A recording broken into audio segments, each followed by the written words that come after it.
Rapaz, eu passei 72 horas testando os melhores modelos de LLM para codificação do mercado. Se você não sabe, é o GPT-5 e o Opus 4.1. E não, eu não fiz teste de joguinho, não, até tem um teste de joguinho, mas vocês vão entender. Não fiz teste de saber quantos R's tem Strawberry, não pedi para fazer uma landing page e não pedi para fazer uma bolinha dentro do hexágono, porque felizmente esses modelos estão tão bons que esses testes ficaram irrelevantes. Não adianta mais você fazer esses testes porque eles vão ser bons e não é o suficiente para você falar qual que é o melhor. Para entender qual é o melhor, eu fui bem a fundo comparando vários parâmetros, aspectos que ninguém está falando por aí. E nesse vídeo, se você não está inscrito no canal ainda, tenho certeza que você vai querer se inscrever e acompanhar os próximos vídeos dessa semana. Porque tem coisa boa pra caramba chegando por aí. E se você não me conhece ainda, sou o Vini, aqui da AI Coders Academy, um canal criado para ajudar pessoas normais, programadores, qualquer pessoa que queira desenvolver software com a ajuda da inteligência artificial, a fazer isso na prática. Eu tenho mais de 17 anos de experiência desenvolvendo software. Eu poderia estar de um lado criticando todo mundo que está usando Vibe Coding, mas eu resolvi estar do lado que ajuda as pessoas. Eu pego nossa mão e falo, vem cá, é assim que você vai fazer software. Esse é o caminho, esse é o fundamento que você precisa aprender. Não é inscrito no canal ainda? Tá dando bobeira. Se inscreve e bora pro vídeo. O início da jornada. Como testar um LLM para codificação? Essa foi a primeira pergunta que eu me fiz, levando em consideração que os benchmarks já não são mais tão confiáveis assim. Fazer um joguinho, perguntar quantos R's tem Strawberry, ou fazer uma bolinha renderizando dentro de um hexágono, ou uma landing page, todos esses testes, eles já não servem mais para entender o verdadeiro distanciamento de um modelo avançado ou não. Quando a gente fala de Opus 4.1, até mesmo Sonnet 4 e GPT-5, nós estamos falando de modelos avançados e simplesmente rodar esses testes pode gerar resultados muito enviesados ou muito incorretos, talvez não justos com ambas as partes. Os modelos já estão muito bons e comparativos meramente visuais ou de dinâmicas mais complexas não conseguem mais evidenciar verdadeiramente a discrepância entre eles. E para a gente falar disso, eu quero entrar nesse assunto aqui, o caminho entre o prompt e o LLM.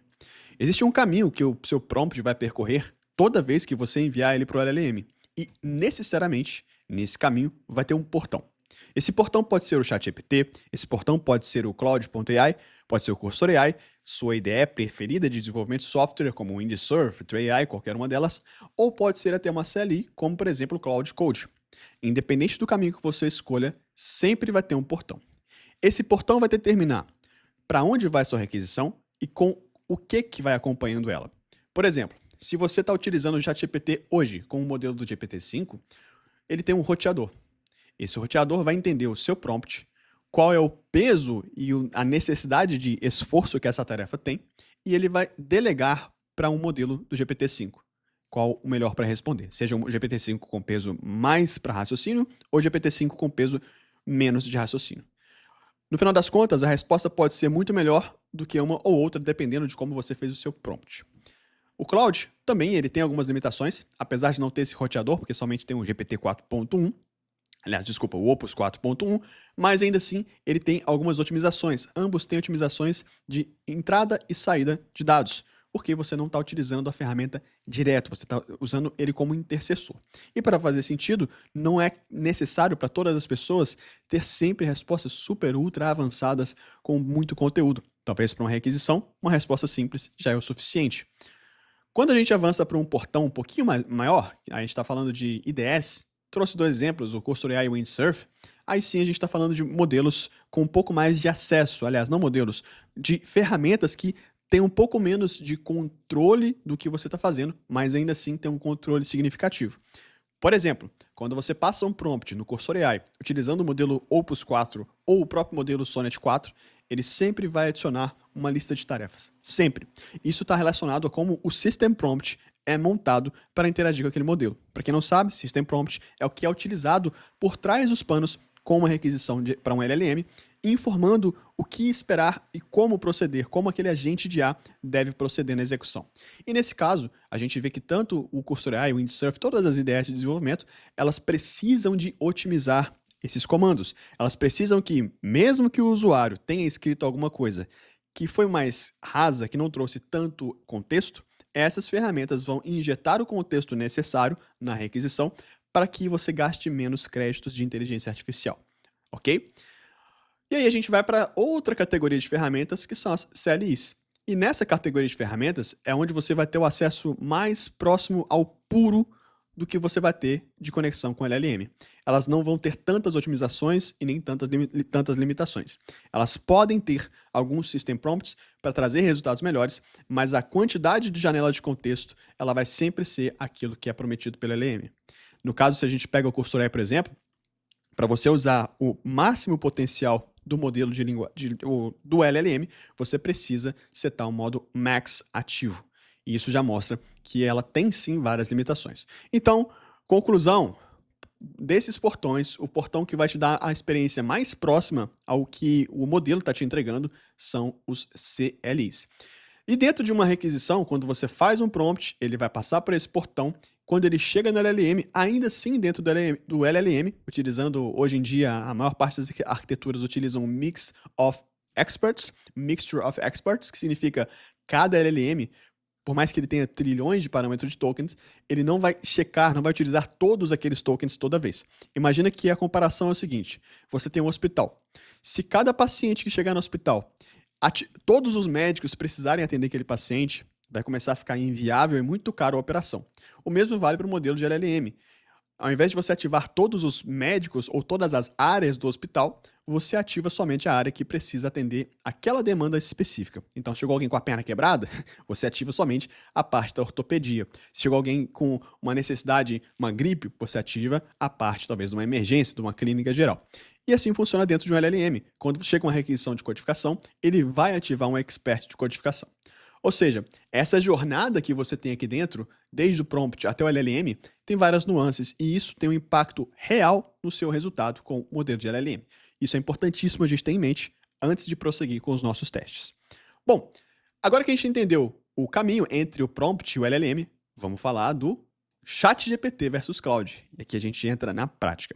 Eu trouxe 6 exemplos que eu desenvolvi com o ChatGPT versus Claude para provar que esse ponto que eu trouxe para vocês de fazer joguinho não é mais o suficiente para dizer qual modelo é melhor ou não. E aqui eu quero pedir uma ajuda de vocês. A gente vai fazer uma brincadeira.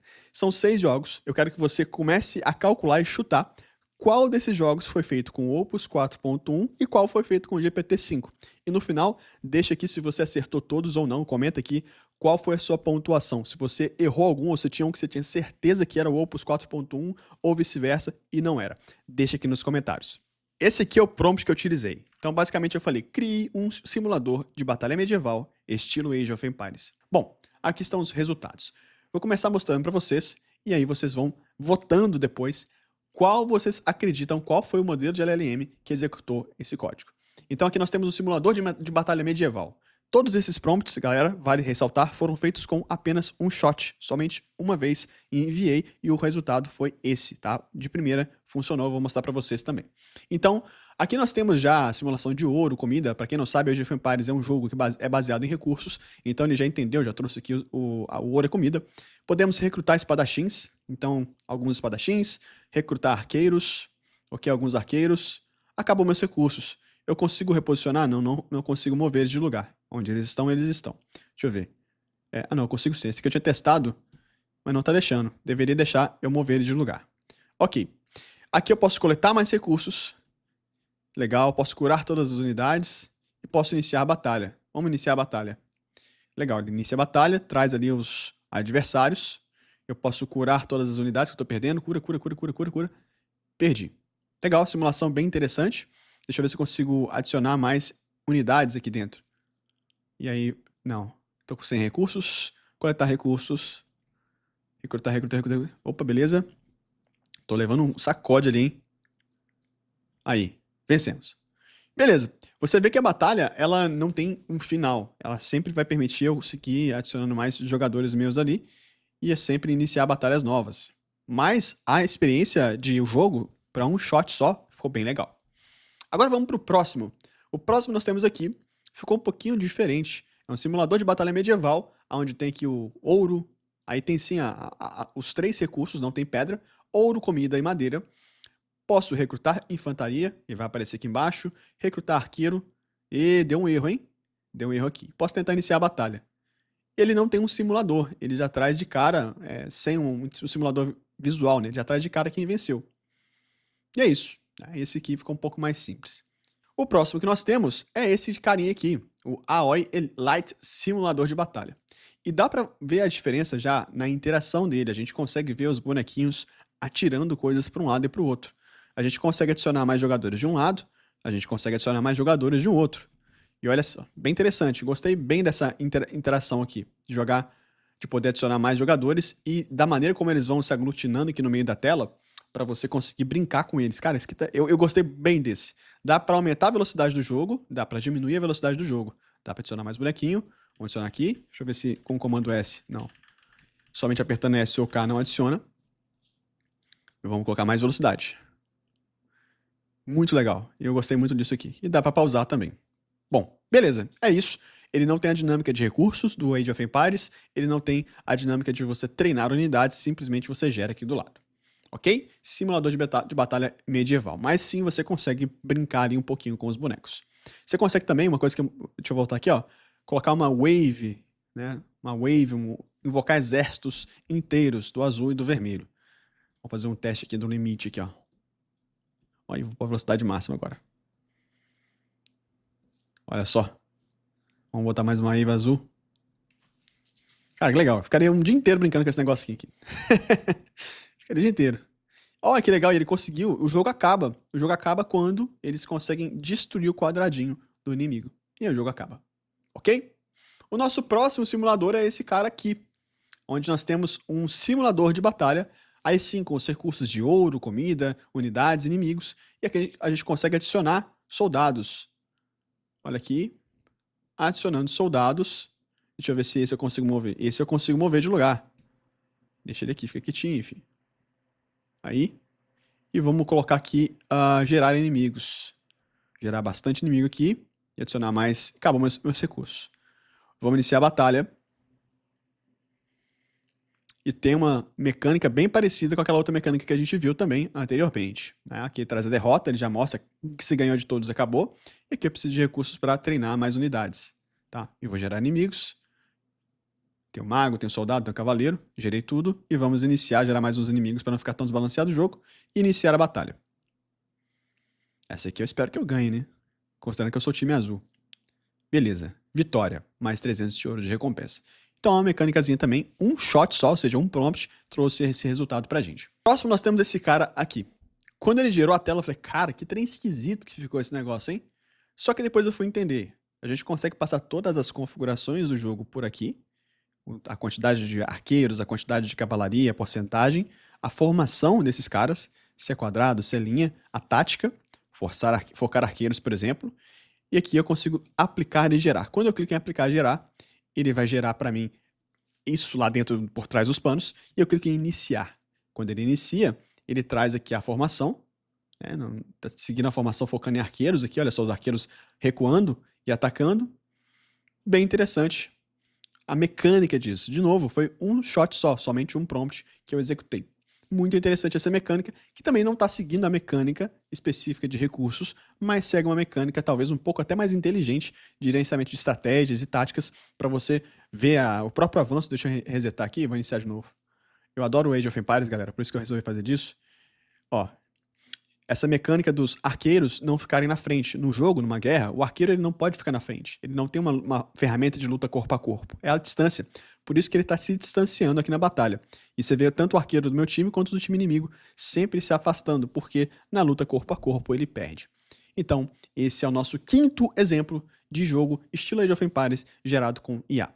Agora vamos para a saideira. Esse aqui foi a saideira do simulador gerado por nós aqui. A UI tá bem estranha, tipo, ficou esquisitaço esse negócio aqui, não dá para entender direito, não funcionou bem essa UI Dark, mas eu vou sair clicando nesse trem pra gente iniciar a batalha. Quando eu clico em iniciar a batalha, nada acontece. Nada acontece. Esse aqui foi o pior que foi gerado aqui até agora, e esse é o nosso simulador. Número 6, ok? Vou passar rapidinho por eles agora falando qual é qual. Então aquele primeiro que eu mostrei pra vocês, olha aqui, ó. Na ordem aqui a gente tem, esse foi gerado pelo Claude, aquele primeiro que era só você clicar, recrutar o espadachim e ele funcionava. Ele foi feito pelo Claude Opus 4.1. O segundo que eu mostrei para vocês também foi feito pelo Claude Opus 4.1, Olha que interessante. Já o terceiro, esse sim, foi feito pelo ChatGPT. Vocês conseguem ver aqui o ChatGPT, um comando só, e ele foi feito pelo ChatGPT.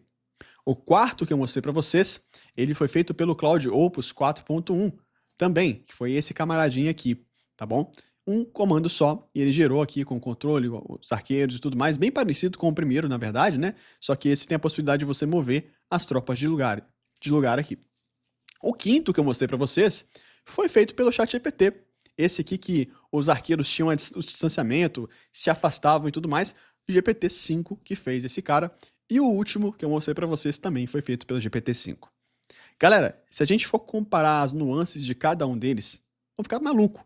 Porque o GPT-5 ele conseguiu, nesse caso, por exemplo, aqui muito bem gerenciar uma ordem de criação de bonequinhos que segue uma lógica, uma estratégia com um único prompt. Ou seja, se é arqueiro, tem que atirar de longe. Se é cavalaria, tem que ir para perto. Mas o mesmo GPT-5 gera um que não funciona. Então, se eu tivesse feito um teste de joguinho para falar qual é melhor, GPT 4. ou GPT Opus 4.1 ou GPT-5, com esse jogo eu falaria com certeza o Opus 4.1, porque todos os joguinhos funcionaram. Mas se a gente pega o nível de complexidade dinâmica que trouxe nesse aqui, você vai falar, cara, mas a dinâmica e a complexidade envolvidas nesse estão bem melhores. A mecânica de jogo está bem melhor do que os jogos gerados pelo Opus 4.1. Mas aí você vai falar, cara, mas no Opus 4.1 ele gerou até mesmo os ícones dos bonequinhos e me permite reposicionar eles no campo de batalha, e ele trouxe a lógica do ouro, a lógica da comida, dos recursos, gerenciamento de recursos, que é fundamental no jogo do Age of Empires. Concorda comigo que fica difícil de você determinar qual modelo é melhor simplesmente pelo joguinho? Pois é. Comenta aqui qual foi a sua nota, quantos você acertou e quantos você errou. Algum te surpreendeu? Algum você achava que era o Opus 4.1 e não era? E algum você achava que era o GPT-5 e não era? Deixa aqui nos comentários. Com isso, fizemos o nosso teste ChatGPT versus Cloud.ai. Comparando então o GPT-5 e o Opus 4.1 usando o Cursor AI. Já trago um disclaimer, os System Prompts são diferentes, ou seja, o comando que é passado por trás para a inteligência artificial executar a tarefa é diferente para o GPT-5 e o Opus 4.1, e isso pode ter impacto nos resultados. Até agora está empatado ali, né, 1 a 1, o GPT-5 com o Opus 4.1, porque eu entendo que os testes que a gente fez com os jogos não deu para definir quem é melhor, e sim que cada um vai gerar um resultado diferente a cada vez que nós solicitarmos para ele executar o código, ok? Então aqui dentro do Cursor AI, eu já trago de cara esse comparativo. O mesmo comando usado pelo Cloud Opus 4.1 e o mesmo comando utilizado pelo GPT-5 trouxe resultados diferentes de planejamento. Eu matei o comando antes de terminar porque eu queria pegar somente essa parte inicial para vocês perceberem. Durante o meu uso, eu observei que toda vez que eu usava o GPT-5, ele não criava esse to-do list, que foi criado aqui no Cloud Opus 4.1. E por que isso é importante? Esse to-do list, a gente vê claramente que é uma ferramenta que está dentro do próprio Cursor AI, é uma ferramenta que vai ajudar muito a inteligência artificial a não se perder na tarefa. Ou seja, eu vou analisar inicialmente a estrutura atual de dados e armazenamento, depois eu vou criar os tipos de sistema para família e convites, depois eu vou implementar a lógica. Aqui, no GPT-5, ele não traz essa to-do list claramente para a gente, e isso é uma diferença que eu não acho justa para fazer o comparativo dos dois modelos. No meu comparativo, no meu uso pessoal, eu precisei passar as próprias tarefas do planejamento, essa to-do list que é gerada, eu mesmo tinha que passar o tempo todo para o GPT-5. E aí é um ponto que a gente vai para o comparativo agora. Mas logo de cara, a gente já vê uma grande diferença da maneira de usar cada modelo. A primeira delas é que dentro do GPT-5 você tem 3 variações. Você tem o GPT-5 Nano, o GPT-5 Mini, que são melhores para formatação, linting, correções que exigem menos raciocínio, e você tem o GPT-5 com outras 3 subcategorias lá dentro do Cursor AI. Você vai ter a Fast, Low e a High. A Fast ela tem um equilíbrio entre Reasoning, ou seja, raciocínio lógico, e velocidade. A Low ela é mais rápida, mas ela vai usar menos raciocínio lógico, ou seja, vai pensar menos antes de executar alguma coisa. E a High, ela vai ser mais lenta, mas ela vai trazer mais raciocínio lógico. Isso aqui eu achei bem interessante do GPT-5, da possibilidade de você controlar o quanto de raciocínio você quer ter ou não. No O3, por exemplo, que é o antecessor do GPT-5, você não conseguia controlar o quanto de raciocínio lógico ele utilizaria, assim como, por exemplo, em comparativo o Grok 4, você não consegue controlar isso, o que torna o modelo muito lento para codificação. E talvez a maior parte das pessoas que eu vi questionando ou reclamando do GPT-5 até agora, uma das grandes reclamações é que ele é muito lento e tem muito reasoning. mas saiba que você consegue controlar ou calibrar isso utilizando dentro do Cursor AI. Agora que a gente entendeu, então, que o Opus 4.1 ele tem somente uma variação, e o GPT-5, mesmo o GPT-5, o melhor para codificação, que é o GPT-5, tem ainda 3 variações. Durante esses testes, o que eu fiz para ser mais justo? Eu usei somente a variação High, ou seja, foi mais lento para codificar, mas sempre com mais reasoning. Se eu tivesse utilizado as outras, ficaria um pouco mais difícil de eu trazer um comparativo mais honesto e justo. Por quê? Porque ele tem mais flexibilidade. Então, durante todo esse tempo, eu fui no modo de raciocínio lógico maior. Tanto o Cursor AI com o Opus 4.1 quanto o GPT-5 são excelentes em planejamento. Ambos são ótimos modelos de LLM para você planejar o desenvolvimento de software. Para criar o seu PRD, para a partir do PRD gerar tarefas, ambos são excelentes. No caso do Cursor AI, ele é melhor. No caso do Opus 4.1, ele sempre vai trazer a geração de listas de tarefas. Isso que é uma desvantagem para o GPT-5 que não traz isso. Você precisa passar na mão. Em contrapartida, o GPT-5 é muito bom em seguir o planejamento. Se você passou a tarefa para ele num arquivo MD, por exemplo, se esse arquivo tem 500 linhas, não importa, o GPT-5 é muito bom em seguir o que foi planejado. Ou seja, vai de encontro àquela promessa que eles fizeram no lançamento de que o GPT-5 alucina menos. A velocidade do Cursor AI com o Opus 4.1 é muito boa. Eu gostei bastante da velocidade do Opus 4.1. O GPT-5 eu também achei rápido, mas lembrando que aqui a gente tem a maneira diferente de se utilizar cada um deles, você vai acabar encontrando uma certa diferença nos resultados e principalmente na velocidade por utilizar o modelo de raciocínio mais alto, ok? O GPT-5 ele é muito bom para compreender a base de código durante a implementação. Isso significa que se você passa uma tarefa complexa para ele, e quando a gente fala tarefa complexa, eu trouxe aqui para a gente ter uma ideia melhor, no tamanho de camisas, então se cada complexidade fosse um tamanho de camisa, o tamanho P seria uma tarefa que demora menos de um dia para um dev fazer, M até 3 dias, G até 7 dias e GG até 14 dias ou mais para uma pessoa, para um ser humano fazer. Então, para tarefas P, M e GG, G e GG, o GPT-5 ele é muito bom em compreender a base de código, executar e implementar, isso gerando baixa alucinação em tarefas, mesmo as mais complexas. Isso aqui foi sensacional. A título de comparação, eu fiz o mesmo prompt para esse aplicativo de gestão financeira. E os 2 prompts foram o seguinte: eu preciso de refatorar toda a interface, a experiência de usuário na versão mobile. O Opus 4.1 trouxe uma interface mais bonita e mais usual. O GPT-5 não trouxe a interface mais bonita e mais usual, mas ele trouxe a única que funcionou. A interface do Opus 4.1 ficou bonita, mas quebrou o que já funcionava. A interface do GPT-5 não ficou tão bonita, mas manteve toda a funcionalidade da aplicação funcionando. Então aqui eles ganham bem nesse ponto de o GPT-5 não alucina tanto quanto o Opus 4.1 em tarefas mais complexas, de peso G e GG. Você vai ver mais alucinação de A no Opus 4.1. Claro que tem maneiras de você otimizar isso e mitigar esse risco. Como é que você faz? Quebrando o planejamento em microtarefas, seguindo a metodologia que eu já ensino aqui em alguns vídeos meus e até lá na comunidade, que é a metodologia do Previce. Você vai planejar, revisar e quebrar a execução em várias etapas. Assim você reduz o risco de alucinação de inteligência artificial drasticamente. Mas uma coisa interessante do Opus 4.1, ele funciona muito bem com prompts ruins. Apesar de não ser tão interessante você passar um prompt mais cru, o Opus 4.1 ele consegue sim, mesmo que você não entenda o que você está pedindo para ele, passar um prompt e ele executar aquela tarefa a partir de um prompt ruim. Já o GPT-5, ele exige que você tenha um bom prompt para você ter um bom resultado. Se o prompt que você passar no GPT-5 dentro do Cursor AI for fraco, for vazio, tiver pouco contexto, a execução vai ser compatível com o prompt que você está passando. Ou seja, para usar o GPT-5, nós precisamos passar mais contexto, precisamos passar quais as tarefas, e ele é muito bom em seguir o planejamento, se você tiver um, ok? Então esse é o ponto negativo, ele necessita de prompts mais elaborados, como lista de tarefas, por exemplo, para ele executar bem as tarefas, ok?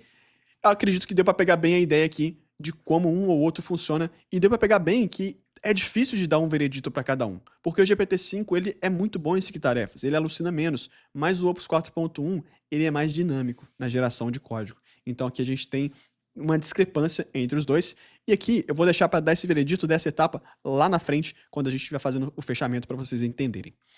Boa! O próximo passo, a próxima comparação que nós temos é o Cloud Code versus o Codex. Codex é a CLI, Codex CLI, tem que colocar aqui, Codex CLI, que é a CLI da OpenAI. Eu já começo com uma reclamação. O GPT-5 manda muito bem, mas a ferramenta é muito ruim. Eu tive dificuldades o tempo todo para logar com o ChatGPT, que é o equivalente a quando a gente assina o plano Max lá do Cloud Code. Eu também assinei o plano Pro da OpenAI para economizar créditos, mas eu tive dificuldades em várias vezes de fazer o login com o ChatGPT. A experiência de usuário é confusa, é bem mais confusa do que a experiência de usuário que a gente tem com o Cloud Code. Ele exige um planejamento maior no prompt, isso aqui a gente percebeu também no Cursor AI, e os resultados têm menos alucinações, grandes alterações se mantêm funcionais. Isso aqui manteve coerente. E a minha experiência usando o Codex CLI, ela foi bem parecida com a minha experiência utilizando o Cursor AI. Talvez o Cursor AI não está adicionando tantas travas ou tantas otimizações ainda no GPT-5, e é por isso que a experiência foi parecida, ok? E aqui é onde a gente fala de Cloud Code. Cloud Code é onde o Cloud Opus 4.1 brilha. E aqui, galera, não tem comparação. O Cloud Opus 4.1 dentro do Cloud Code é um motor de Ferrari numa Ferrari. O GPT-5 no Codex CLI é um motor de Ferrari num Fusca. E aí não tem como comparar.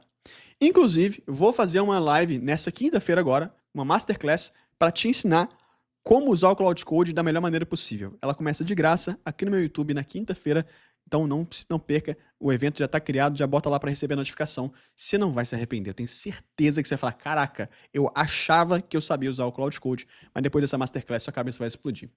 Então, aqui, galera, não tem boca, tá? Nessa daqui, o Cloud Code com o Opus 4.1 ganhou bem à frente do GPT-5, muito por conta da ferramenta. O mesmo comparativo, motor de Ferrari em Fusca não faz sentido, tá? Tem outras maneiras. Nessa masterclass eu vou ensinar você como é que você usa o GPT-5, por exemplo, dentro do Cloud Code. Aí você pode colocar um motor de Ferrari dentro de uma Ferrari. Mas aí, quinta-feira, a gente fala sobre isso. E aqui, então, fechando o nosso comparativo de LLM, eu trago para vocês alguns outros dados que são importantíssimos para a gente tomar decisão. Não importa se o modelo é mais inteligente, eu sempre falo que o melhor modelo de LLM é o que é mais inteligente, mais barato e mais rápido. E aqui nesse comparativo, por incrível que pareça ou não, o GPT-5 ganhou em todos eles. Ele é o modelo mais rápido em velocidade, aqui até mesmo os tokens por segundo em média, eu tirei esse dado lá da OpenRouter, tá? Esse dado varia um pouco, mas em média, o Opus 4.1, ele traz pra gente até 46 tokens por segundo. Já o GPT-5, 56 tokens por segundo, mais ou menos 10 palavras a mais a cada segundo. Isso tem um impacto real no código. Outra coisa é a latência. O Opus 4.1 ele está com uma latência média de 2,65 segundos. E já o GPT-5 tem uma latência de 0,78 segundos. Isso é muito significativo. A latência é o tempo que demora para o modelo começar a te responder das suas requisições. Talvez em uma requisição isso não tenha um peso tão grande, mas quando você coloca isso ao longo do dia, de uma jornada de desenvolvimento de software, isso vai ter um impacto significativo. A gente está falando de mais ou menos 3 vezes a velocidade do GPT-5 aqui é mais rápido do que o Opus 4.1. Em preço, aí não tem nem comparação. O custo de input e output token versus o outro dá uma diferença de pelo menos 10 vezes aqui no input. Tá? A gente tem um input custando $15 a cada 1 milhão de input tokens dentro do Opus 4.1 versus $1,25 a cada 1 milhão de input tokens dentro do GPT-5. E aí, nessa comparação, não tem boca, GPT-5 leva. O mesmo para o Output Token, até mais ou menos 7 vezes mais barato do que o Opus 4.1. No tamanho da janela de contexto, que é a memória que o LLM tem para te ajudar a resolver as coisas, a gente vai ver uma janela de contexto do Opus 4.1 de 200 mil tokens versus 400 mil tokens da janela de contexto do GPT-5. Em contrapartida, a gente tem também um max output aqui, eu coloquei até um detalhezinho, que é de 128 mil tokens de output do GPT-5 contra 32 mil tokens de output do Opus 4.1. Mas isso aqui é bom ou é ruim? Bom, na teoria deveria ser ruim. Quanto maior a janela de output que você tem de um modelo, maior as possibilidades e chances desse modelo alucinar. Mas por incrível que pareça, é o oposto que acontece. Por mais que a janela de contexto seja muito maior do GPT-5, ele consegue alucinar bem menos do que o Opus 4.1. E aqui eu coloquei até uma medalhazinha de honra ao mérito. Por isso, é um feito muito importante. O que significa isso? Se você precisa gerar um sistema, você manda um comando só para o GPT-5 e talvez com uma resposta ele já traga todo o sistema montado. Esse mesmo comportamento dentro do Opus 4.1, você precisaria de fazer a compressão de contexto e sempre estar realimentando o contexto para a próxima geração de tarefa para o Cloud Opus 4.1 continuar. E aí talvez aquela questão de gerar to-dos se conecte exatamente nesse ponto. O Opus 4.1, você precisa de ter o contexto de quais tarefas estão sendo executadas, e já o GPT-5 talvez não seja tão necessário. Mas na prática eu vi que faz total diferença. Ok? Então, em contexto, preço e velocidade, aqui o GPT-5 está ganhando. E aí essa decisão para a gente tomar de qual modelo usar ou não vai depender muito do seu bolso. Por mais que os dois modelos são muito compatíveis e na execução de código eu estou usando os dois e eu vou seguir usando os dois porque eu acredito que cada situação um se dá melhor do que o outro, eu acredito que se você tem um problema de orçamento, o GPT-5 vai te atender muito bem porque ele é mais rápido, é mais barato e alucina menos, ok? Inteligência. Bom, uma pergunta para vocês, eu quero que vocês respondam aqui nos comentários. Os benchmarks ainda são úteis? Eu quero saber de vocês, porque para comparar inteligência agora, antes a gente utilizava os benchmarks, mas está cada vez mais difícil de acreditar e confiar neles. Porque se a gente compara os benchmarks, em vários deles o GPT-5 vai estar muito à frente de alguns ou equiparável aos outros, mas na prática a gente viu que sim, ele é um pouco mais inteligente do que o Opus 4.1. Mas não é só disso que a gente está falando. A gente precisa de considerar todo o contexto de ferramentas, de tools que estão sendo utilizadas junto com o modelo. A gente viu que por mais que o GPT-5 é um baita de um modelo, sem a instrução correta, sem passar um planejamento bem aprofundado, ele vai performar pior do que o Opus 4.1, ok? Então, Vini, qual que é o veredito? Meu veredito é, Opus 4.1 é o melhor modelo para vibe coding. Ponto. Ele é mais rápido, ele é mais eficiente e ele vai conseguir pensar em tarefas que talvez você não tenha pensado. O GPT-5 é o melhor modelo para delegar tarefas de codificação com você no comando. Então, se você não quer ir tanto no piloto automático e sim você delegando as tarefas para o que ele tem que executar, o GPT-5 é o melhor. Do que adianta ter um motor de Ferrari no chassi de um Fusca? O Opus 4.1 tem o melhor chassi e o nome dele é Cloud Code. E se você quiser aprender sobre Cloud Code na prática aprofundadamente, nessa quinta-feira vai ter uma live aqui no meu canal. Então já se inscreve, ativa as notificações e já se inscreve no evento para receber a notificação do evento também. Quinta-feira à noite vou fazer uma masterclass caprichadíssima sobre Cloud Code e vou ensinar você, inclusive, como é que você pode usar o GPT-5 dentro do Cloud Code, utilizando algumas ferramentas que eu já uso no meu dia a dia. Então, se você gostou desse vídeo, deixa aqui nos comentários qual a sua opinião, qual que é o melhor modelo para você, se o GPT-5 flopou ou não, e eu te vejo na quinta-feira na nossa Masterclass. Abraço!